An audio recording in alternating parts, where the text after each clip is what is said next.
Good afternoon, everybody that's logged on so far, and welcome to this afternoon's webinar, which is the second in a two-part series developed by the South Australian Department for Trade and Investment in conjunction with the South Australian Wine Industry Association as a way of assisting wine exporters to re-engage with key export markets. My name is Nick Waterman. I'm the current President of the South Australian Wine Industry Association, and also work for Yalumba Family Winemakers up in the Eden Valley. Today we've got a really great lineup of panel speakers, and I'll introduce them in a little bit more detail when we get to their section, but we've got Mr. Peter Gago from Penfolds, I'm sure needs no introduction, David LeMire, MW, from Shaw & Smith, and they're speaking on behalf of the South Australian industry. And then up in Hong Kong, we've got Jeremy Stockman, who's probably known to many of us, and Jude Mullins. Jeremy is Managing Director at Watson's Wine. Jude Mullins, who is the Asia Pacific Managing Director for WSET, a great organisation that does a lot of education around the world, and Mr. Derek Lee, who's Group Sommelier for JIA Group, and a Master Sommelier candidate for the Court of Master Sommeliers. So a little bit of housekeeping before I ask the Minister Ridgway to give an introduction. We'll let it's pretty informal, but we'll let the speakers sort of talk through presentations. Some have got content, others will just be talking. And if time permits, we'll have some questions after the segments, but the way that it will probably flow is that we'll leave the questions to the end of the session. So there's two sessions plus then an open panel discussion, and following that some question time. When we ask for questions, you can submit those through the Q&A section of the WebEx event. You should see that on your screen. Just type them in, and those questions will be seen by myself and the presenters, and then I'll perhaps direct, just to make it a bit easier, which questions are to be asked, and direct them, if they're not already nominated, to one of the panel speakers. All right, so to kick us off, we're also joined by the Honourable David Ridgway from South Australia, who's in the Cabinet and is the South Australian Minister for Trade and Investment, who together with the South Australian Wine Industry Association has put this forward. So David, once again, welcome. Thank you to you and your team for organising this, and a lot of work goes into making these happen, but maybe I'll just pass to you to do an intro before we kick off with the first session. Okay, well, thanks, Nick, and thank you again for being the moderator and leading today's event. I do notice the running sheet's got allowed 5 minutes for me to speak, and I think that's probably 4 minutes too long. So I really just want to say thank you to all the panelists. We appreciate you giving up your valuable time to participate. I'm looking forward to hearing what you have to say. I mean, we all know wine is our biggest sort of goods export. I mean, I have the honour of doing international education. There's a lovely contest between international education and wine as to what's our biggest export earner. International ed prior to COVID-19 was just ahead, but I suspect it's slipped a little bit now. So there's an opportunity for wine to grab that mantle again as our biggest export. But I really do want to just say thanks very much for being involved. Thank all of those that have logged on. I did hear the figure of 27 and growing, so I hope we have a good audience. I get some feedback at the end, and please do participate in the questionnaires. These are something we want to keep going and to continue with, but we want to make sure they have sort of meaningful value for the participants. So yeah, I've got some speaking notes the department gave me around all the stats. I'm not going to use them. I want to hear what you've all got to say. So thanks for being involved, and I'll sit back and listen, and if need be, try and answer some questions later in the session. So thank you.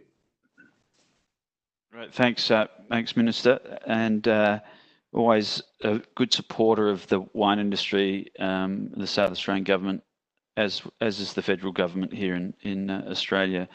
So the first session, which is a 20-minute session, and I don't know, David or Peter, if you've got formal presentations, but if not, happy for you just to talk through.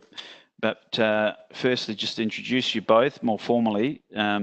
So Mr. Peter Gago, I'm sure you know him, the man behind Penfolds, has been chief winemaker at Penfolds since 2002, and in 2012 was named Winemaker of the Year by the Institute of Masters of Wine, the International Institute of Masters of Wine. Also in 2017, Peter was recognised as a companion of the Order of Australia in the Queen's Birthday Honours List. So he's a great ambassador for not only Penfolds, but I think for the wine industry, the Australian wine industry on a whole, and a generous man with his time. And joining Peter is the illustrious Mr. David LeMire, who I've worked closely with over the years, MW, no less. And David has been now working with Shaw and Smith. I can't remember, Dave, how long, but at least 10 years plus, I should imagine. And also does a lot of work in terms of supporting and educating. I know David's involved in the Master of Wines program as a contributor and an educator in that program. So someone who also gives a lot of himself in the name of the industry. So maybe the first section is to talk a bit about an update from South Australia's wine industry. We've had some tough conditions with bushfires, with droughts, and then COVID-19. So feel free, David and Peter, to talk about all of those and more if you wish, and then a bit of an outlook for the vintage 20 that we've just had, which was relatively lean in most areas, but nevertheless the wines that I've seen from our vineyards, from our winemakers, have been really, really stunning. So there's no doubting the quality. So it looks like, Dave, you're going to speak first, and so I'll pass over to you. Great, thanks, Nick. Hi everyone, lovely to be here, and great to have a chance to talk about what's happening in our part of the world and what has been happening over the last couple of years in our wine regions. To begin with, we've been faced with quite a few challenges in the vineyards, both through 19 and 20. As far as the Adelaide Hills goes, where I'm based, we've had a loss of around 40% of our normal yields in both of 2019 and 2020. And the cause of that, certainly drought has been a factor. We've had lower rainfall than average over the last 2 seasons. But we've also had some poor weather at flowering. So we've had unsettled weather, which has really impacted on the amount of fruit that the vines have produced, and that's really gone back to that flowering period. And in November 2019, we had we did have some frosts actually a bit earlier in around September.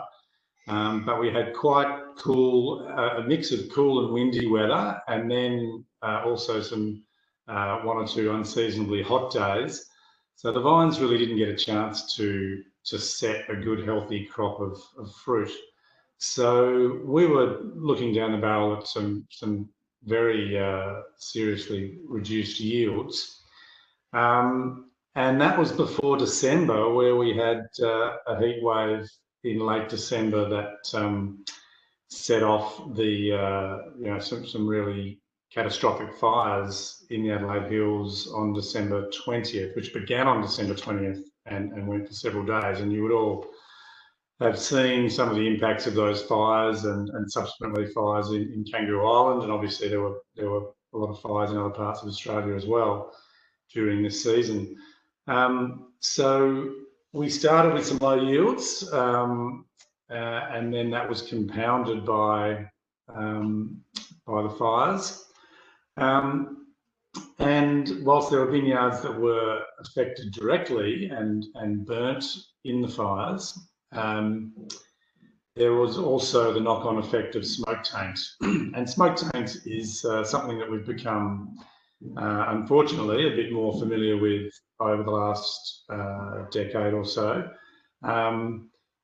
The good news, if you like, is that we have in South Australia the Australian Wine Research Institute being based here, and we really we knew that we had a great resource in the AWRI and in all the research they've been doing around smoke, but the amount of samples and work and learnings that they've been able to, firstly the service that they gave to the industry, and secondly the learnings that they've got and we've all got as producers, is really quite remarkable. So, we were able to, thanks to the help of the AWRI, get in just in the case of our business, several hundred samples tested by the Wine Research Institute, and based on those results we could have discussions with growers and assessment of different batches of fruit that allowed us to make the best of a bad situation, so that if the fruit was not going to make wine that was free of smoke taint, we could avoid the costs for the growers and for ourselves of harvesting, of bringing that fruit into the winery and turning it into wine, only to learn 3, 4, 6 months down the track that that wine wasn't going to be perfect. So that information and those learnings is extremely valuable, and we've come a long way from where we were with our understanding of smoke taint. So it's not it's not a great thing in terms of having to deal with this, but we're in a better position for it. And it's one of these situations where difficult times have resulted in, it can be contrasted with the wines that have come out of the vintage, which, as Nick said, there are some terrific wines. There's not a lot of them, sadly, but we had a remarkable season, and we had a particularly cool February. So this gave fruit of really, really good acidity, really lovely aromatics, and 2020 will be remembered for a number of things. But the wines that we've got in the cellar, the fact that with the help of the Australian Wine Research Institute, that we've been able to avoid any smoke taint in the wines that we'll be releasing. The quality is terrific. So there are silver linings, and it will be a memorable season for what comes from it. It won't just be remembered for bushfires and COVID.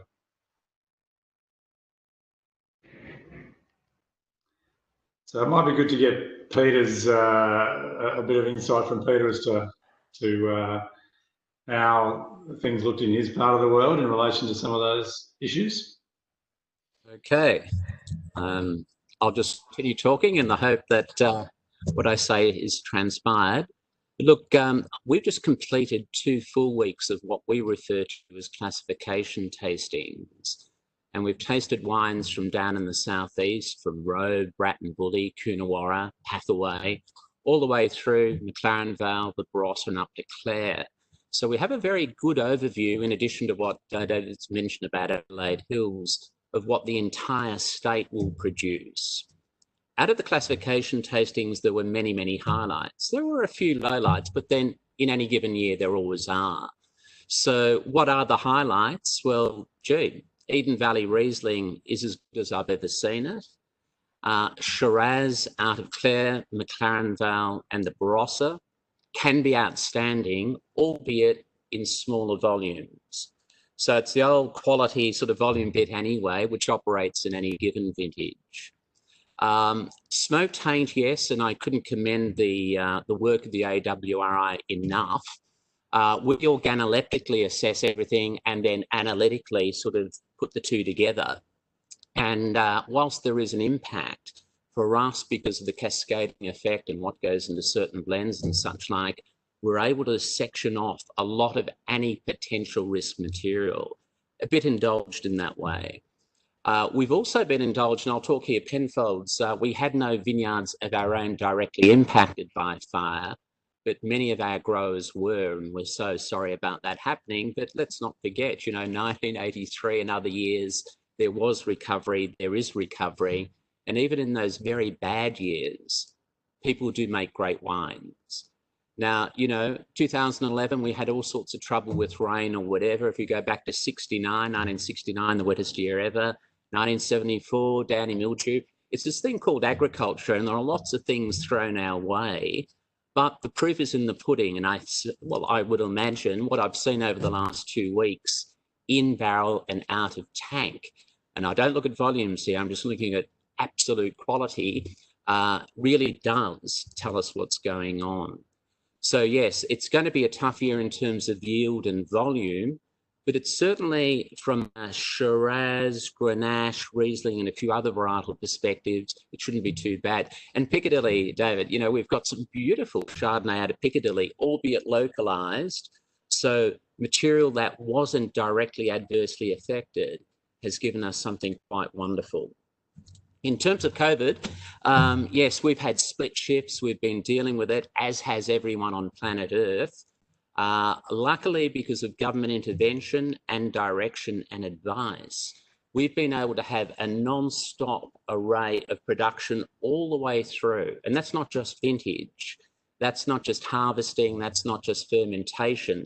But bottling has continued to proceed. We've had a workforce that's been split up into different teams and has worked very, very effectively throughout this period. So in some ways, no, it hasn't been business as usual. It hasn't been a disaster. There are some great wines that have been made. In any given year, we don't talk about the lesser ones anyway. There always will be those wines. But watch out for 2020 in many ways. There will be highlights, and we'll talk more about those perhaps a little later. Great, thank you, Peter and David, for those words. I think I can talk on behalf of Yalumba and other wineries in the Barossa Valley. The bunches were present. In fact, caught us off guard a bit, but there was no bunch weight. So the berries were smaller, and there was just not as much weight in the berries. But the flavours are amazingly strong and intense. So we are pretty excited, as are a lot of others, in terms of the quality of 2020, albeit, as David said, significantly down in volumes. So we will now also, I think the other thing that maybe is worth saying, and given that the Minister at Ridgway is online, it's no news to him, but I guess the other impact of COVID-19 has been, there are 2,600 and something wineries in Australia, and the majority of the volume is produced by maybe the top 15 or 20%. So there's a lot of small wineries that rely very heavily on inbound tourism and interstate tourism. And so at the moment, I guess we're all looking forward to, as an industry, when maybe initially the state borders are open, and then perhaps even the regional borders from perhaps Asia Pacific and across to New Zealand, to allow people to travel back into our market and come and visit the cellar doors and wineries that remain there, open and willing to receive people once that's available. All right, so we might move on to our speakers, who are all located in the same office up in Hong Kong. The first speaker is Jeremy Stockman. As I said earlier, Jeremy would be known to a lot of people in the Australian industry. He started his career in London in '89 after completing a degree in economics, and I think, Jeremy, that's why you drove such a hard bargain during your time at Coles. But Jeremy moved in '95 to work with the Coles Liquor Group in various management roles, but particularly with vintage cellars. And I think Jeremy was one of, from a major retailer perspective, one of the driving forces behind bringing imported wine to, if you like, the masses or the majority of people and making it accessible. So, Jeremy, I'll pass to you just to give your views of some of the impacts at present in Hong Kong with what's going on up there, and just some comparison of Australian wine figures to other countries in your market, and anything else you'd like to talk about, Jeremy. Okay, thanks a lot, Nick. I thought I work for those that don't know me. I work for Watson's Wine, and although there's not any government statistics on it because there's no sales tax on wine, it's widely believed we're the largest retailer and importer of wine into Hong Kong. So I can reflect on us, but we should be quite reflective of Australian wine generally. We're up to about 108 Australian wineries now, I think, that we import. So we've got quite a good coverage there. I thought I might start just with what's different about Hong Kong to the whole planet on COVID and go back to last year. So last year we had first 6 months were very good from our point of view. Generally talking around the trade, I think everybody was happy about how business was going. But then we had our first crisis basically a year ago this week. So we had 6 months of protests, which affected everybody widely, and I'm sure that we'll hear about on-premise and how it affected them as well. But because we have a lot of stores in upmarket malls and in highly visible locations, we were greatly affected. We had to shut stores on a regular basis, and it also affected a lot of mainland Chinese people visiting, which is a big part of our market as well, because we do sell a lot of fine wine to here and there. So between July and December, the months were year on year were down by value between 20 and 50%, and some months were better than others, but it was at least 20% down, and others, like other months, 50% down. So that was last year, and that sort of, I guess, prepared us for this year. January was very good. We had a great Chinese New Year. Everything seemed to calm down. It was all going great. People were coming out. We had a really, really good month. And then COVID hit, and we were hit. If I look at our business altogether, and I'll go through the channels, but altogether, our business was down 40% in February, 40 in March, 50 in April, and I think 30 in May. So they're the sort of figures we were down. It feels like it's opening up a bit now. We've managed, as a region, as a SAR, we've managed the situation very well. We've only had 4 deaths. We locked down very early. That meant that no Chinese customers could come, which did hurt us, but it has meant that it's probably passing here quicker than in many parts of the world. Within my market, Hong Kong first, we have 4 channels. Our traditional retail store channel was the second most impacted. It was impacted very heavily. Our wholesale channel, which is our on-premise channel, was hit massively, but I'll leave Derek to talk about that because that's because of the on-premise sector. Our online channel, we're very, very lucky that we had a really good online platform set up that could handle the volume, and our logistics was very good, which means we never missed a delivery, which was great. That's up enormously. So it's more than doubled, and it was already a significant part of our business.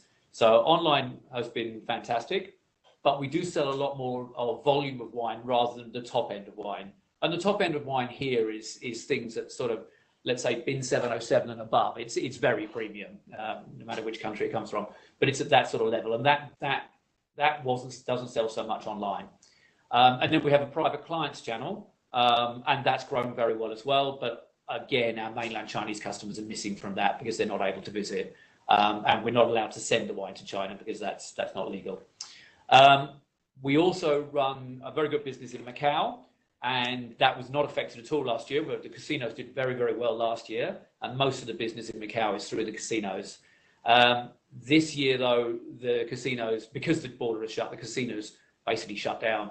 They're now open again, but there's no one there. So our business in Macau has dropped to almost zero. We hope that the border will open soon on that. We're hearing that maybe next 3 or 4 weeks it might open, but no concrete details on that as yet. So the Macau business is still very much affected. For some of the audience that want to hear more about Australia, in 2020, by value, France is still our largest region of sales, and it is by a long way. I also look after the supermarket business that's attached to our business, which is called Park and Shop, and in there, Australia is number one by volume and value, just ahead of France, number two. But in Watson's Wine, because of the amount of very, very expensive wine we sell, France is still clearly number one by a long way. But this year, France is down 25%. And by volume, France is number one, but down by 5% in volume. So that shows all of those missing sales at the top end. This is the Lafittes, the DRCs, the Latours, all of these wines. And they're missing that. So you don't see a big drop in volume, but you do see a big drop in value. For Australia, number two, it has been number two for a long time. It's clearly ahead of other nations. It's down in volume, in value a little bit, but it's down 40% in volume. And now the main reason for that is we do a lot of banquet wine and a lot of sea cruises wine, and that's generally Australian. So all of the big hotel venues and convention centres and so on have pouring banquet wines, and a lot of that is Australian. And we were the largest provider of wine to the Ruby Princess, so obviously that went down to zero overnight. So that's a lot of volume of entry-level wine that was lost there. In 2019, France was number one by value again, but was down 20%. Australia was number two and down 2%. Now, given the data I gave earlier on how much we were down in the second half of the year, for Australia to be down only 2% by value is actually a very good result and better than any other country, any other major nation we deal with. By value, France last year was down 15%, and Australia was, by volume, France was down 15%, and Australia was up 2%. So it had growth last year, mainly in the first half of the year. After Australia, the third largest import country for us by value is Italy. It's about half of Australia. Then US is close to Italy, and that does very well with the top cult wines. Then after that, it's the next sort of 5 or 6 nations are all about the same, and it moves up and down: New Zealand, Chile, Spain. So they're the main ones. But those 4 countries are the major part of our business, and Australia is in a very healthy position on that. Maybe let's hear a little bit about the on-premise. If that's okay. Should we move across to you, Derek? Does that make sense, Nick? Yeah, that makes sense, Jeremy. So I'll just introduce Derek in a bit more detail. Thank you, Derek, for joining us. Hong Kong-born sommelier, Derek joined the JIA group in 2017 and has 10 years of hospitality experience. Is an advanced sommelier, as I said, of the Court of Master Sommeliers, and holds the Wine and Spirit Education Trust. So you obviously know Jude well, at level 4 diploma in wine and spirits. And as the sommelier for Hong Kong's leading restaurant group, the JIA group, with over 13 restaurants. So welcome, Derek, and we look forward to hearing, how things in your business is coping during the current situations that are presenting us. Thank you, Nick. Basically, yeah, we are suffering with the COVID. So especially we are such a big group, like for 13 restaurants in Hong Kong. So that we are very diverse and different kind of cuisine. But the thing is, I can tell on March we are suffering, we lost about 60% of the volume of the customer. And April as well, we lost really the worst month ever. We lost almost 70-80% for most of the restaurants. Depends on the volume, depends on revenue as well. May, I think, is something with similar that Jeremy talking about. May is gonna pick up a little bit, especially after the mid of May, as in the business is getting slightly better. And I can tell the business is at the beginning of June is just starting to pick up. But of course, we are locked down, especially we have some bar as well, because we are closing for 1.5 months. So basically, we are almost we cannot open for the bar. So basically, we have nothing. We cannot make any revenue for those bar. And then in Hong Kong, for situation for the F&B industry, there's a lot of restaurants that are shutting down in these few months. especially bar. A lot of restaurants as well, they are not going to open. We really need tourists that to come to Hong Kong, basically because like they actually buy a lot of wine in the restaurant. But however, like since lockdown, we don't have any people that come to Hong Kong, and there we are suffering a lot for this one. Then we lost a lot of event as well. Basically, we don't have event. As Jeremy mentioned, we sell a lot of the banquet wine. Australian was one of the majority part of the program as well. So since we don't have event, then we are not able to sell any single wine. For the structure for the consumption for the restaurant, basically like I think it's very similar to the structure as Jeremy mentioned about like French fries still dominate the market. Even all the restaurants, the French fries is almost like I can say it's number one sales. After that, we have Italian, Spain, they're very strong. But I think Australian wine is doing very well. I think that if you talk about the wine from Europe, talking about competitors like Argentina, Chile, or even New Zealand as well, I think Australia is doing very, very solid. You don't necessarily to sell because like people, they recognize the region, they recognize the Great Fado as well. I think it's very popular in Hong Kong.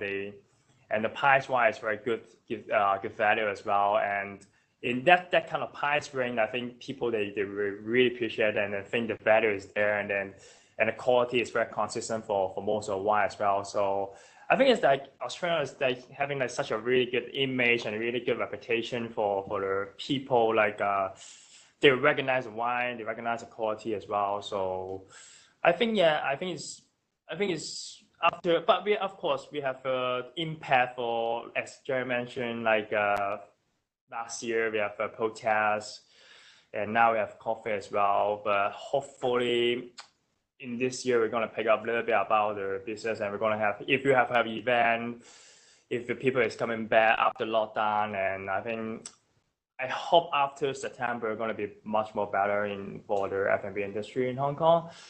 I think that's it. And also, yeah, I want to talk about one more thing. We do delivery as well. Since a lot of people, they try to stay home, they don't want to go out. But actually, compare another market in another country for Asia, actually we are lucky because we don't need necessarily to close down for the restaurant. Because I will compare with the country like Japan or Singapore or Malaysia, that all the restaurants need to shut down. So they only accept takeaway. But in Hong Kong, actually you can open the restaurant. Of course, we lost the volume, but so that's the reason all the restaurants they're doing delivery program, and including wine as well. It helps a little bit, but we are struggling about the business for sure. I think that's it. Thank you, Nick. Great, thank you, Derek. Interesting. I'm sure we'll have some questions later. Both the perspective there from retail and from on-premise, and then also from functions as well. So we'll now pass across to our next speaker. I'm just looking for the bio here, Jude. Here we go. Sorry. But Jude Mullins, Asia Pacific Managing Director for WSET, as most of you know, is the Wine and Spirits Education Trust, which I think you had a big birthday recently, or planned to have one earlier this year, wasn't there, in London? We managed it. Did you? Good. And Jude's responsible for WSET's Hong Kong subsidiary, and in fact, in 2015, supported the establishment of WSET in Hong Kong, and then subsequently relocated to Hong Kong, taking on the responsibility as Managing Director in 2019. Has also passed level 4, as I said, with honours in 2001, winning the prestigious Carlo Pellegrino Award for Academic Achievement. So we have some wine educators in the group of panellists. So Jude, over to you for your observations from a WSET perspective. Thank you very much. I was very interested when Minister Ridgway started by saying he wasn't sure what was better, the education or the wine side, and I'm really fortunate because I get to combine both international education and wine in one job. In terms of WSET and wine education in Hong Kong, our programs have been available here since the 1990s. So there's been a really long history of working with industry to train industry, which is our underlying ethos, at the heart of WSET. So we've actually worked with companies like Watson's and Jeremy's team, but also other significant industry players in Hong Kong providing education and training for their staff. And that has extended beyond Hong Kong's borders, and we've been running the programs in mainland China since just after 2006 and across the Asia and Asia Pacific region. And I would be very remiss of me not to include the role of Australia and the Australian market for WSET education and training as well. The programs here are run in a range of different ways. So they are run as part of in-house training programs, as I've already mentioned. They're also run by academic institutions, so they might be included as part of full-time academic programs or as programs that are delivered for wine, spirit or sake lovers as evening programs. There's private training schools, and then there would be consultants that use the programs to support their business development programs too. So there's quite a broad range of where people can study and by default the people who might go and study. So though traditionally we were established in the first place to service industry and provide training and education for industry, our remit was extended to include wine lovers, members of the public and spirits lovers as well. And that's very much reflected in how the programs are studied and who is studying the programs here in Hong Kong. I think it's also safe to say that that mix of students and the people who are studying will change as people progress up the qualification suite. So you might find you have more interested consumers studying programs at levels 1 and 2 and going into level 3, but really when you get to level 3 and particularly going into diploma, the level of detail required, the breadth of tasting experience required, and the academic requirements from an assessment point of view, as well as the cost of the course, will have an impact on who is studying and who's able to study. I was asked the question, how do people study? Is it different here in Hong Kong to elsewhere? One of the trends that I've very much noticed here is when people attend courses of study here, they tend to do it as evening courses or over the weekends. So we haven't escaped the impact of the protests because a lot of protests were happening in the evenings and in weekends, which obviously restricted people's ability to travel to courses. But I would say that for us, COVID-19 has perhaps had a more significant impact because as soon as we had social distancing measures in place, people were not able to actually teach their courses in a classroom setting. And we know as professionals that most people want to be involved in experiential learning. They want to be tasting in a live setting with a teacher and learning in that interactive environment. So that's been a real challenge for us together with managing assessments. And I would also say when we've considered our higher level qualifications, Hong Kong is very much a regional hub with a lot of people coming into Hong Kong from mainland China to study. So with travel restrictions, in addition to the protests, people have not necessarily been able to travel or has been as willing to travel to Hong Kong for courses and exams. And also we've just seen that slight impact where people haven't been able to take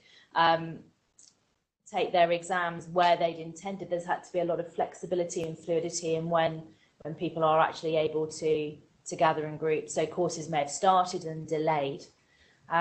One of the things that we haven't seen perhaps from a Hong Kong perspective is a complete move into online learning. Whereas if I look at the Australian market for wine education, there's been a much quicker transition into the opportunity to learn online, and the potential to use remote invigilation exams and various other things. So from a Hong Kong perspective, from an Australia perspective, there's been some really dynamic changes in how education is approached and how people are getting wine samples to their students and delivering online and live sessions in a collaborative way. So there's been some really exciting innovations.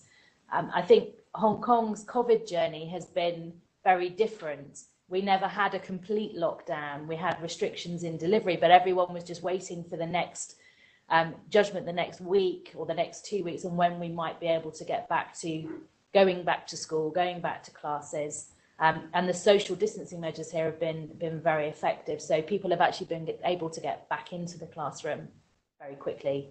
And we're seeing that reflected in our student numbers coming through.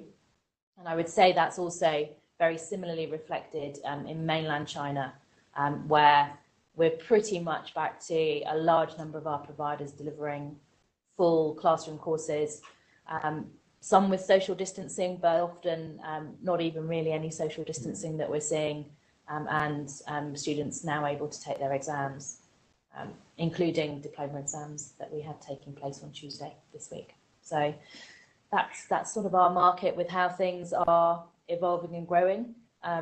As social distancing reduces, we will see more programs happening.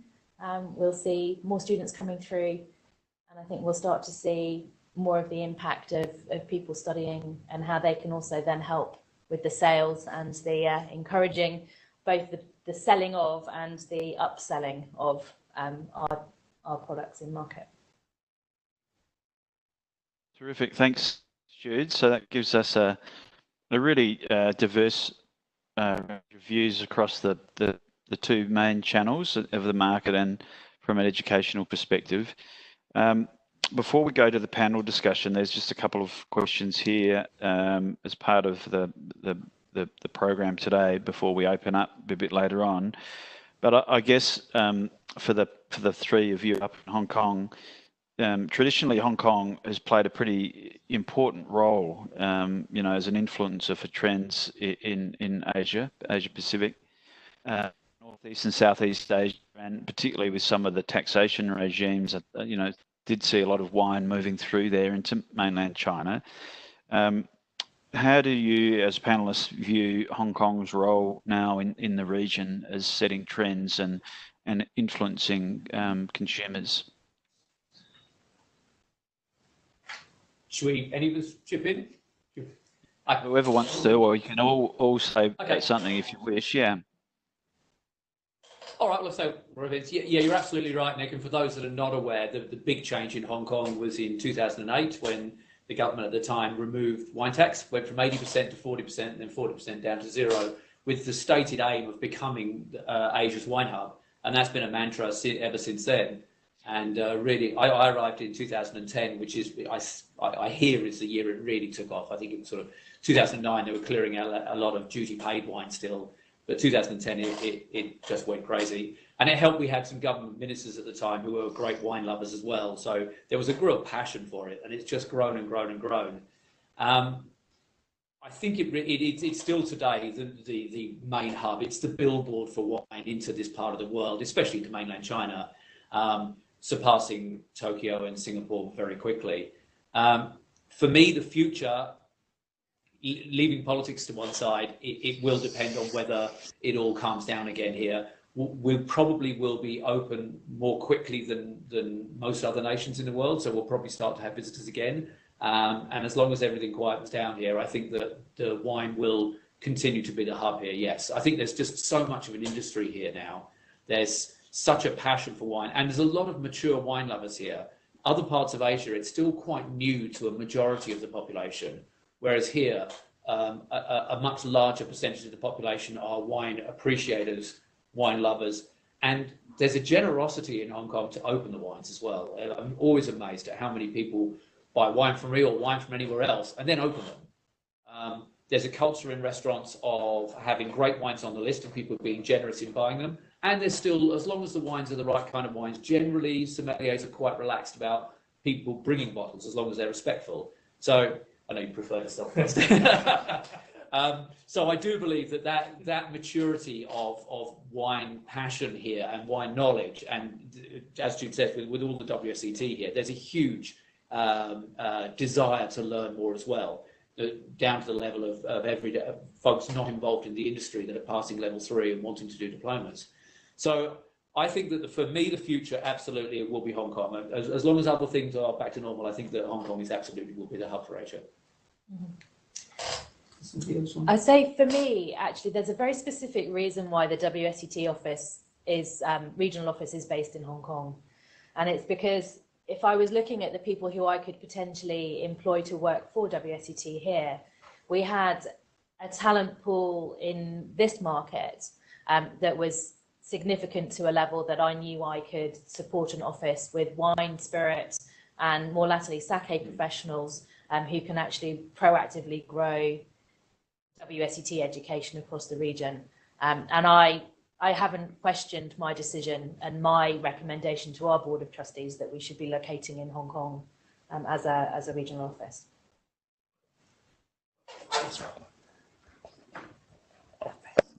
I think as mentioned, like there's so many wine over there, like they really love wine and they try to study as much as they can. So we are lucky that we are WSET here. So actually it helps people like learning about wine, and at the same time it helps us to sell wine as well, because like I think that we have a lot of restaurants that have really good wineries, because a lot of the younger generation, so many they are trying to study as much as they can and learn from the experience.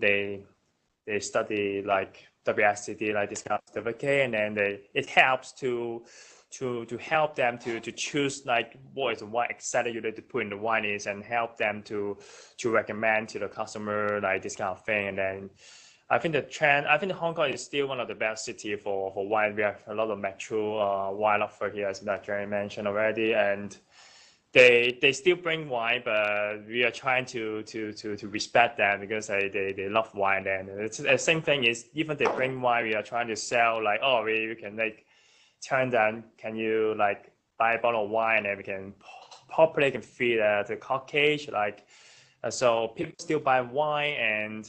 But the strategy is like we trying to make much more lower markup compared before, because I think the price for the wine is so transparent, we cannot mark up that high compared with like 10 years before. There's so many websites like Wine Searcher, Fifino, this kind of thing, just helping them to know about the information, to know about the price. And then so the thing is they know about the price, and then they think if the wine is marked so high, they don't want to buy anything in the restaurant. So now it's become more challenging if you compare before, I can tell. We need to do a researching before about the wine that we put in the wine list and decide the price, final price to sell in the restaurant as well. And I think like for some natural wine, it's very popular in Hong Kong as well. I think a lot of younger generation, they really love natural wine, and they drink like natural wine like crazy. You know, I like natural wine. For some of the natural wine is good, but of course some of the natural wine really depends. Consistency is still a problem for some of the wine, but I like most of them. So, but yeah, thanks. So I think one of the questions that's come through is how is wine education important to driving wine consumption? And I think for me, one of the things that I've seen is the more knowledgeable someone is, the more confident they are in making selections, maybe challenging themselves, purchasing something that's perhaps a slightly higher value item, or a different grape variety, or from a different region that they might not be as traditionally familiar with. And it certainly drives the desire to try something new and experience. And I think it also drives consumption through having knowledgeable staff who are selling the wine, because the staff are actually able to confidently switch sell, upsell, and generally engage with the customer at a different level that will encourage sales and also alongside that consumption. another very tricky question would be how knowledgeable are wine students here in Hong Kong in comparison to those in mainland China. I'm actually going to sound slightly dismissive because in my answer, because everybody has the same capability to learn, understand, and experience. We're privileged in Hong Kong because we have access to pretty much every wine that we might possibly want to try at a price. But increasingly, all of those wines are available and accessible in mainland China. The way WSET works is that our programs take you through step levels. So we work on the principle that we take someone who knows absolutely nothing about wine, and as they progress, they develop tasting experience and knowledge, and they're able to achieve exactly the same level. So a wine student in mainland China, through studying WSET programs, would have exactly the same knowledge and experience potential as a student in Hong Kong, as a student in Australia, as a student in London or New York. So it gives them a completely level playing field to work in across the world, rather than having regionalisation and limited experience. Thanks, Jude. We might, because we've still got some time for questions from the audience or for the attendees. But before we do that, just a bit of a panel discussion on a couple of points. Just firstly, once again, to the Hong Kong panel, I don't know the answer to this, obviously, but has there been any support from government in terms of supporting industry? And if so, what has that been, or has it really just been buckle down? I can talk about my part. For retail, that there is a government scheme in place for employees, and that one can apply for, and it's based on a certain amount per person, which is not too dissimilar to the Australian scheme, in which the money goes back to the employer as long as they guarantee not to lay them off and to pass on that money to them. So that is in place. It's not actually been handed out in my sector as yet. They're talking about now being, I think, towards the end of June. So the employers had to keep on paying the staff all the way through. So that's much harder for small operators, of course, but obviously we're a large operator and we can weather the storm until that money comes. There is other support. The biggest challenge for me is, because we have a number of stores, is rent. Because you don't own buildings here. The landlords own the buildings. The landlords are the tycoons. And some landlords are willing to talk to you. Sometimes they might even give you a slight reduction. Some landlords just say it's tough. So the government, to be honest, has been much more supportive than the private landlords. Private landlords, they don't care. So from my point of view, that's been the biggest challenge. Jack, are you getting rebate from the staff? The government actually... sorry, the mic's there. So basically, we since we have a lot of restaurants that are shutting down, and even like they closed down for a month. So that's actually a lot of staff that's suffering with low pay leave. Even me as well, I got some low pay leave. So that doesn't mean like I think everyone suffering if the salaries go down. The government actually trying to give support, they're giving some money, but I don't know what's the situation now. And actually they say I don't know when it's not, to be honest, but they try, and we still, as Jeremy mentioned, we still need to pay rent. I think the restaurant my owner actually trying to negotiate with the landlord to reduce the rent, but I think some of the better yes, but another better no, they didn't want to talk about this, so I think the rent still the majority, the biggest part for most of the restaurants, because it paid too much rent. Second is labor costs. The rest is food costs and beverage costs. Yeah, that's it. Great, Exactly thank you. For us. Yeah, rental is more of a hit than labor costs. Yeah, definitely yes. Yeah. If the government is not really helping for the rent, I think still a restaurant they are still suffering about this. They're struggling about the money. The cash flow is a thing, because I think a lot of restaurants they're trying to pay the staff, they're trying to pay the rent and really didn't have a lot of cash flow. I know some restaurants they're not gonna pay to the distributor for some reason because they're struggling for the cash flow. Yeah. So yeah, so a lot of companies facing the same thing because they don't have cash. So yeah, I think hopefully everything is gonna be better. Yeah, finger crossed. Right. So I think as well as the money that the government could offer, which I'm very grateful for what they're doing, I think that most of us would like them to lobby a bit harder to some of the private operators, such as the landlords, to try and get them to be more unified in what can be done. I think in Australia I've seen a little bit more of that, maybe still not perfect, but at least some pushing of landlords can't, for example, kick you out. Here it's the free market and they can do whatever they want.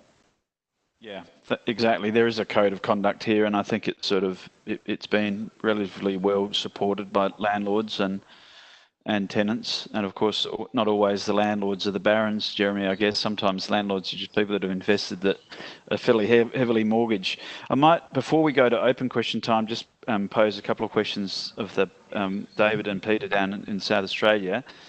I guess you both represent very prestigious brands, but brands of slightly different magnitude, and I might just get you to talk briefly about how you view Hong Kong, and I know this is a discussion around Hong Kong, but Hong Kong and China perhaps, and what are the differences or what are the approaches you take that are pretty specific to those markets? I might start with you, David. I know Sharon Smith has been playing in the Hong Kong market for quite some time and is quite a well-known brand there. So maybe just talk about how you take your brand to that market and things you do that are specific for that market. Thanks, Nick. Yes, Hong Kong has been a terrific market for us, and we love the Hong Kong market, and we love getting up there, and we love the restaurants and the people and the wine culture. And I was reflecting, on the comments from Jeremy and Derek and Jude about just that passion for wine in Hong Kong, and there is a synergy, I think, between South Australia and Hong Kong in terms of there is a great love of wine and valuing of the wine culture. For us, we have taken an approach to Asia, which is one that does not put too many eggs into the China basket, if you like. We're not heavily, we under-index in terms of our exports to China, and we probably over-index in Hong Kong relative to the rest of the Australian industry.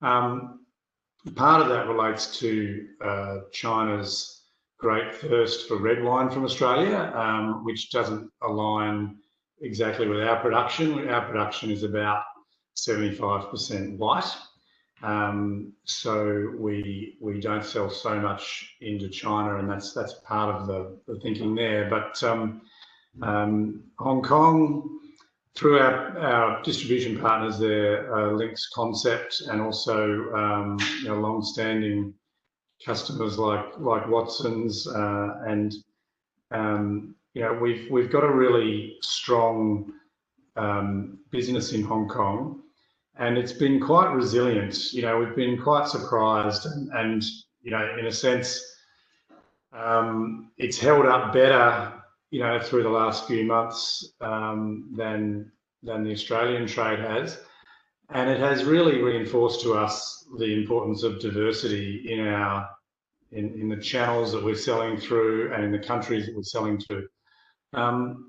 So I think the great thing for Hong Kong about for us is that it's a market where we sell across the board of different varieties, be it Chardonnay, Pinot Noir, Sauvignon Blanc. They all sell well, so there's a good following for wines. They embrace wines at premium price points, which is really important, because we want to be adding value and selling wines at you know, at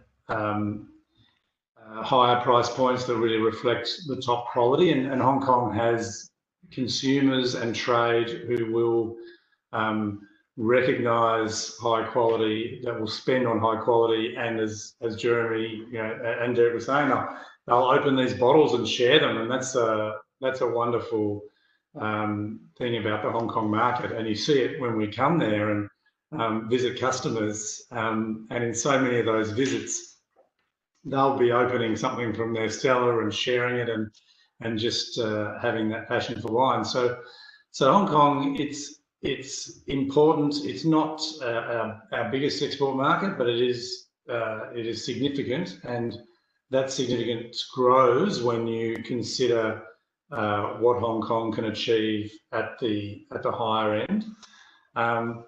You know, China for us, you know, I should get Peter to speak more to China, because you know, Penfolds is such an incredible brand there in China, and I think it is exciting for the future. But for us, you know, for the moment, Hong Kong is a bigger market for us than mainland China, so that's probably a little bit unusual. Okay, thanks, David. Until you can convince the mainstream China consumer to drink Sauvignon Blanc, maybe it might become more important. Yeah, look, I think there is, you know, China it's a market that is so dynamic. It changes so quickly. You know, Chinese consumers are, you know, they do seem to be embracing a lot of things that, you know, they might not have 5 or 10 years ago. And, you know, I mentioned Pinot Noir. I think that's really going to be an exciting category in China, as will Chardonnay. And we're starting to see that, but it's relatively early days when you compare it with their love affair for, you know, more richer red wines that is, you know, well and truly dominating. Great, thanks, David. We might ask Peter one question before we go to open questions. So there's a couple of questions that have been submitted already. So for those of you that wish to answer questions, now's the time to start putting those up on the Q&A board. But Peter, obviously, as David said, you know, Penfolds has been incredibly important as a brand for taking not only itself but the Australian wine category into China and Hong Kong. You've also had some, I guess, some tailored solutions in terms of Winemaker and some wonderful packaging that I think has been targeted to that area. So maybe just ask you to, from a Penfolds perspective, how you see Hong Kong and China, the importance, and whether or not you have to tailor your offer, albeit how you go to market, for that market. Well, I guess two very different markets. Hong Kong's all about, for us anyway, it's such a natural fit. We've been working in Hong Kong for decades. I can remember, you know, over 20 years ago, judging Sommelier competitions, working for the Hong Kong Jockey Club decades back. You know, a very natural fit, a culture that loves food and wine. You know, let's not forget about Cathay too, in and out of Adelaide, direct flights. All of this has helped Australian wineries sell wine relatively easily into Hong Kong. The cultural fit is a very natural one. China, we've been working in for many years too. You know, the Chinese success hasn't been overnight. It's been a hard slog for many, many years. One thing that we have done, though, perhaps a little bit more than a lot, any bottle of wine we sell in China under a particular label is exactly as it is anywhere else in the world, albeit occasionally with different packaging. The Baijiu, you know, rather than using brandy spirit to fortify a fortified wine, we've used that, and that was deliberately targeted at the Chinese market, and it was a huge success. But we've had great success there as well with our champagne joint venture, with lots of other things.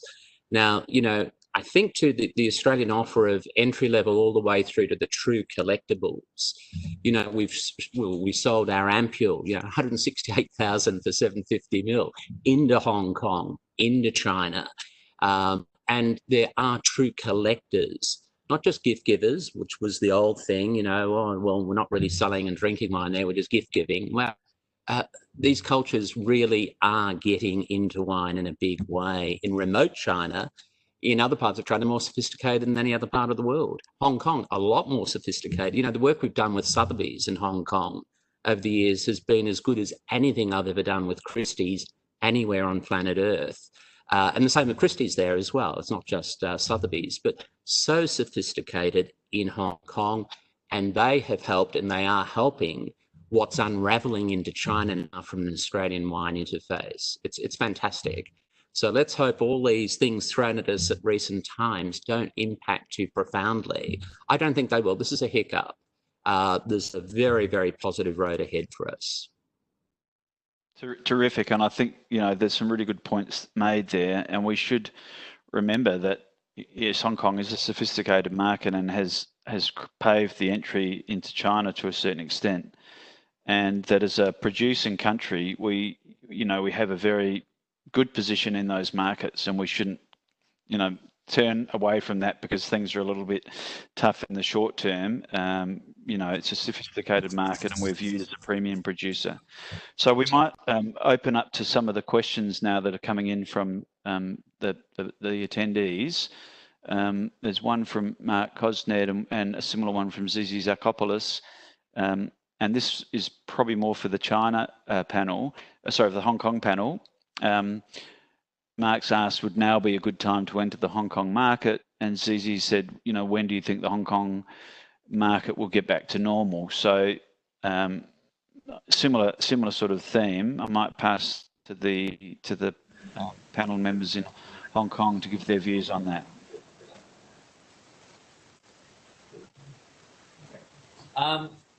For me, all other things being equal, I think that there is a tremendous desire to get back to normal in both, in all three of the functions that we look after. As soon as Derek mentioned, from Mother's Day onwards, when we were allowed to go back to restaurants booked up. They were maximum 4 people and social distancing, but I think all the venues got that maximum. Then it got widened to 8 people, and it's almost back to normal now. And people were so keen to go out. And amongst my Hong Kong customers, obviously not my Chinese ones, but my Hong Kong customers, they're back to normal. They want to buy. They're buying the great wines again, and they're open again. So I think there's a desire to get back to normal. I don't think many people were too economically impacted. Most people still have their jobs, and so I think that they're itching to spend money. And I've got quite a lot of customers that are saying, well, I can't go anywhere. I'm saving all this money on first-class flights and hotel rooms and holidays, so I may as well spend it here.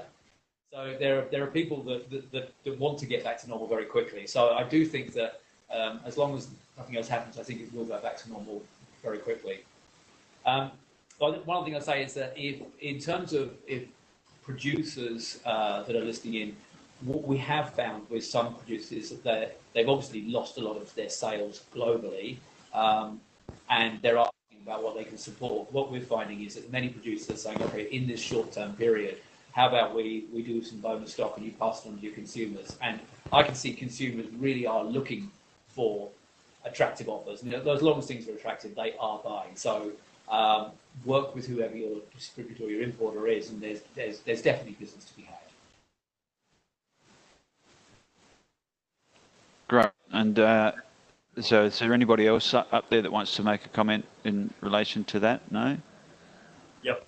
I think, yes, I think the business getting better and better. I think that at the end of May is really back to chat a little bit. But the thing is, how are we going to do more promotion for the local customer is key, you know. Because I think Hong Kong still really needs tourists. But the thing is, now we don't have tourists, so the thing is, we do a lot of promotion with a very attractive program to make the people coming to the restaurant is trying to fill up the restaurant as well. So we do a very interesting promotion, like we do dim sum free for this kind of thing, and people they can't stay at home forever. You know, they still need to go out, they still need to spend money. I think it's gonna be very positive, like especially like during summer holiday, especially like July and August. Typically, it's very quiet season for our industry. But I think since people, they don't want to go. I think actually they can't go out, so they can't go anywhere. So I think it's good to they will spend money. I think as Gary mentioned, like they would like to spend money for somewhere. Or they need to spend money. They still love to drink wine.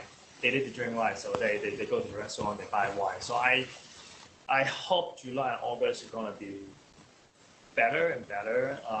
We're trying to pick up the business. Like we can get around 80%. That's good. If you compare with the situation with SARS, like 13 years before, I think is different.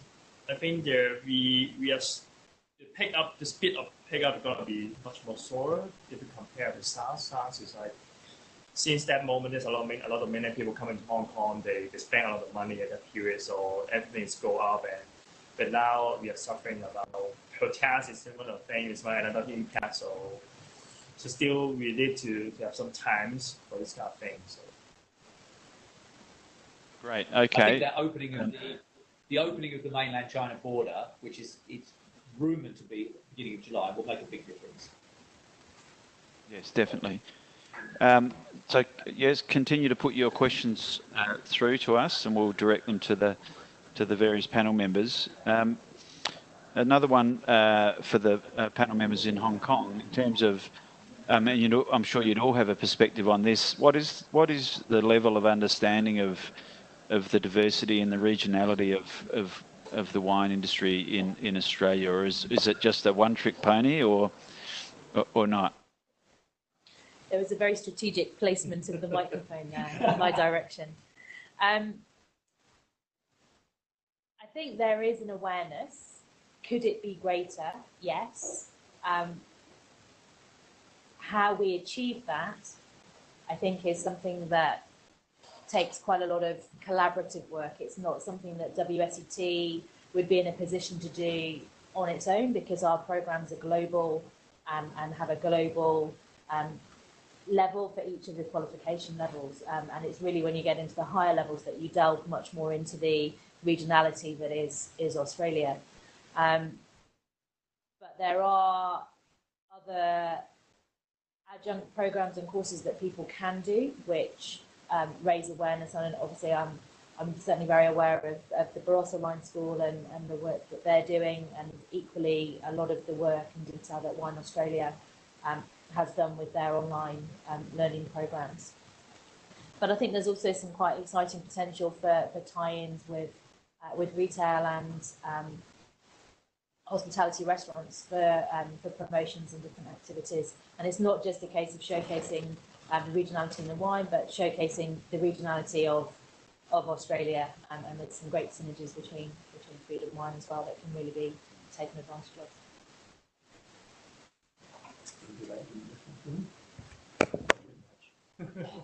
No, I think there is great diversity there. As I said, we've got over 100 Australian producers, so we really try and push that, because we've got to try and push the differences between them. And we've got, well, obviously we have some very large producers, but we have a lot of very, very small boutique producers. And if you're trying to explain some of those regions, whether they be in South Australia, Victoria, or WA or New South Wales, trying to explain those differences is absolutely key to what we do. We're doing a series of Facebook Live Zoom interviews on a Friday at the moment, and what we're trying to do is we don't want to do a tasting, because we tell people to open a glass or open a bottle of wine and have a glass, but we don't see the point in doing tutored online tastings, because for us it's just not where our customers are. But we've done last week we did different expressions of Grenache out of McLaren Vale, and just have the different producers sit down and talk about sub-regionality on Grenache within McLaren Vale. And we've got hundreds of people following us live, putting through questions. It's actually been very popular. The week before it was Pinot out of Yarra Valley, which is not South Australia, but it is another good reason. So, and this week's Margaret River, next week's Barossa, and we're really delving into sub-regionality and trying to get producers to explain. But what we like is the majority of the audience are local people, and they're asking very, very good questions. They know these producers, and they're getting an understanding even of sub-regionality, which I think is incredibly important.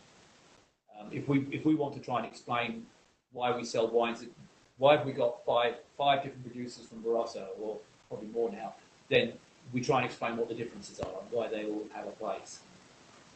I think like people, they want to know more, like even though there's a diversity of grape varieties, or even like people, they want to know about the terroir, people they know about the soil. I think so there's so many questions about this. And the thing is, people want to see something different now, especially in the restaurant as well. They're trying to find some smaller winery because they want to try something really like they haven't tried before, and they just want to do some discovery for something different. So yeah, actually compared before, I think nowadays for the wines in Hong Kong, I think most likely they are much more diverse than before, and because we have better knowledge, and then a lot of people, they do study, even wine lovers as well. They just love wine, and they do a lot of study, and like they go for like diploma. As I know, so many people they don't go for diploma for WSET. They're just wine lovers, and then they are not working in the industry, you know. So that's why like you can see the picture in Hong Kong has become much more diverse, and they want to try. Of course, Shiraz is very good, Pinot Noir is very good, but of course, like Jeremy mentioned, Grenache gonna be maybe the next thing, the next trend for the Australian wine in Hong Kong, because I really like Grenache as well, to be honest. I think if there's a Pinot as well, I think Pinot is getting more popular. I think because of the trend of a lot of people, they used to drink a lot of Bordeaux in the old day, but I think in Hong Kong, I think they started to drink more Burgundy now. So Pinot will getting more popular. So a lot of people, they're trying to ask Pinot why, and then Pinot is very popular actually in our restaurant. Like a lot of people, they're asking for that, and because like when you're talking about food and wine pairing in the restaurant, especially like Chinese restaurant, like Pinot is always.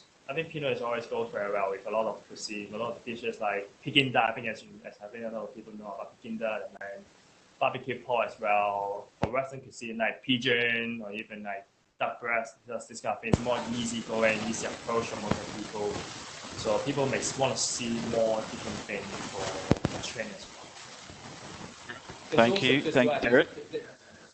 Just to add finally on that, Nick, there's a number of newer, young, cool distributors that are setting up, and if only one or two people getting together, bringing in some very, very small producers from Australia and from very, very diverse regions. There's a couple in particular that are doing very well with it, and they're getting an online following. They've got a database, and you know they might bring mixed palate of these wines in, but these are very small producers, and they are being showcased. And I think the number of sommeliers in particular are looking for things like that, good quality, but not necessarily just the better known brands. Great. We've got time for a couple more questions. This one I might, there's one I'll leave to the last I wanted to ask, given the group of you that are on as panellists, but maybe we'll go back to David and Peter, and just, there's a couple of people have indicated in terms of wine shows, not sort of wine making shows, but exhibitions, I guess, more so. You know, do you think, Dave, first, do you think these are, which ones are the ones that you get the most leverage from? Obviously, there's been Expo Hong Kong that was unfortunately cancelled, has been rescheduled for February. But is that an avenue for producers, you think, to make some inroads and meet people? Yes, I mean, it is a bit of an unknown as to when people will feel comfortable going back to a large-scale wine show, and yeah, there's a bit of an unknown there. But you know, I think they do have a place. They can be, you know, very good from a business sense in just terms of, you know, making new contacts. And you know, we've been doing Provine lately in Germany, and you know, I think more small localized shows may be a trend out of this, that rather than people do, you know, 2 or 3 big shows, they might do smaller shows, you know, and that could be something. And I think also what we have been introduced to more, as we're doing today, is more online webinars, videos, that sort of thing. So I think that will also take a place, a bigger part of the mix. And, for us, part of it has been producing videos because we can't get over there and be in person at a wine show or in a market. And our best, our most appreciated and most viewed bit of social media that we've ever done was a bloopers video that we put out last week. So, that's the way of the future. We found our expertise in doing bloopers on video. But yeah, I think getting back into shows, it's definitely part of the mix. Whether the wine industry will gather as 50,000 people the way we have in the past, perhaps a question mark over that. David. Peter, just one for you before the final question. There's a couple of questions that have been raised in terms of supply chains. Obviously, we're not going to comment on some of the, the political commentary that's going on at present. But have you seen any changes or constraints in supply chains into either Hong Kong or China in recent times? Oh, look, just the regular, nothing too irregular at this point, but still early days in terms of a return to normalities. We'll wait and see. But at this point, things are pretty good. We have a Hong Kong office. We have offices in Shanghai, across the region, Singapore, and things are looking pretty good. But just getting back to the wine fairs, I can remember going to the first Vin Expo in Tokyo many years ago, and when the Hong Kong was talked about, no, it'll never work, it'll never happen. And not the one just cancelled, but previous, unbelievable. And I can't commend the Vin Expo organisation enough. They want these things to work. And even Vin Expo next year in Bordeaux in June, they very much are canvassing South Australian interest. And there's nothing better than pouring South Australian wine in Bordeaux for people from Hong Kong. And believe me, it happens.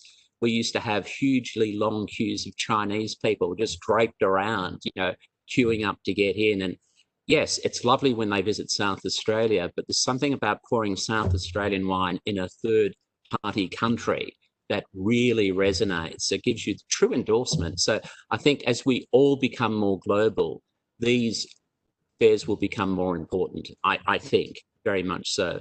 And let's not forget too, and we haven't made mention of it, but the whole package of South Australian food as well, our aquaculture, our beef, and putting that together in the mix of food and wine when we're offshore. We try and do that as often as we can. And we've done that recently in France quite a bit. And it's very, very effective. And when we work in Hong Kong, we try not always Australian lamb or whatever, but the exotics, the marron, the yabbies, all of that impacts. It has huge impact. We can't overstate that. Yes, well said. I think South Australia is tremendously diverse, and the Wine Australia programs, to try to tie tourism and food and wine together have been, I think, pretty successful in the main. And I know that's a continued focus of Wine Australia. In terms of the important markets of Hong Kong and China and the US as well. So the final question I had, anyone can answer this, but that recently we've seen the release of the En Primeur 2019 Bordeaux wines, and I see Chateau Moudon Rothschild have reduced their price by 30% below the previous vintage.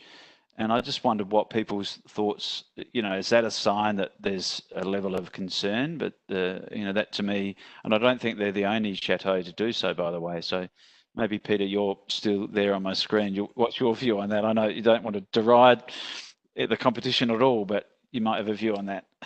Well, we have a little bit of an investment now in Bordeaux, so we're not going to condemn anyone. But I think that's all part of the oscillation of the world wine trade. Bordeaux prices have always oscillated. In this instance, though, and we were there quite a bit last year in 19, they had a particularly good vintage harvest. So some of this probably is a reflection of what's currently going on. but those prices oscillate. For us, our prices only ever go up. And, good vintages, bad vintages or whatever, I'm talking here from a Penfold perspective, but we just make less of the higher level wines to maintain quality. It's very difficult to get price back, so we tend to reduce volume and take price up incrementally. Whereas the Bordelais always have, with on Premier systems, had oscillation of pricing. It's so confusing. If you've got one or two wines, fine, do that. But when you have, like many South Australian producers, a portfolio, oscillation of price just is so confusing. Jeremy will probably throw something at me from the other side of the screen here, but we take pricing up incrementally.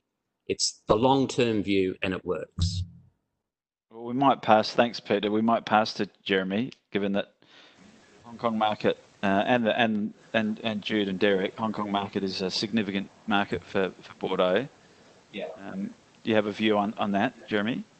I do. I completely agree with Peter's summation of oscillation versus the taking it up gently each year, or could be gently.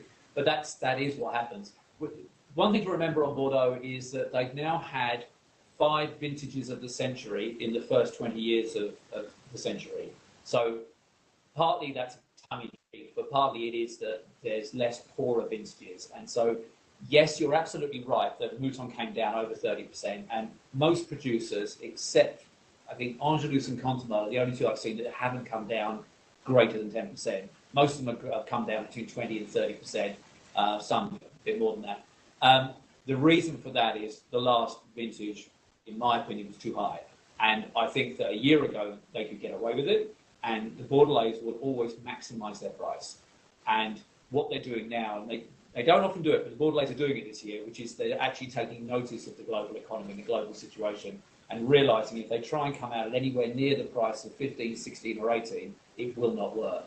Now, for some producers, they can do a little, which means that they can come out of the entrepreneur and just not sell the wine and hold it until better times. But for many producers that are making maybe 600,000-700,000 bottles in a 100-hectare property, they need to sell. I mean, they've done very, very well in the Parker years, but they've set budgets based on that now as well. They need to sell their wine, and they've realised that they spend a lot of time talking to the market, us obviously, the UK, other important markets, and they know that people will not buy if they come out at those prices that we were at before. And I've done that. I will start our Primeur campaign tomorrow, but I bought a lot. I bought everything I could of Mouton. I bought everything I could of Ponto Canet. I didn't buy Angelus because I thought it was too expensive. So that's it. We make decisions estate by estate, and I think this is a vintage where they just knew the reality is if you want to sell the wine, that's the kind of decrease you need to do. I'm quite lucky though, because I don't really sell any en primeur. I hold it. So I don't, if you're Berries or Far in the UK, they basically need to sell all that wine. I don't have to worry the customers don't want to buy them. I can sit on it until it's physical. Great. Well, thank you. We're out of time, and I mean, there's a backstory to that vintage. The top 5 vintages, Jeremy, which I think is one of climate change, which is another huge discussion, but that's driving a lot of those good vintages in regions and changing, what's viable in regions. So that's an interesting thing in itself. But I'd just perhaps like to thank Derek, Jeremy, and Jude, and David, and Peter for giving up your time. We've had a number of people online, so hopefully that's been interesting for them. And then I'll just pass to Minister Ridgway if you would like to wrap up, David, and then we'll let everybody be on their way. But good to see you up in Hong Kong. We'll hopefully see you in person before too long and drink a glass of something nice. Grenache, Derek, is a good call. But over to you, David. Okay, well, thank you, Nick, for the moderator role you've had, and thank you all for participating. It's been really interesting sitting here, just listening to what were your perspectives. Peter and David, great to hear you're sort of talking up the 2020 vintage, but notwithstanding some of the fires and the smoke issues.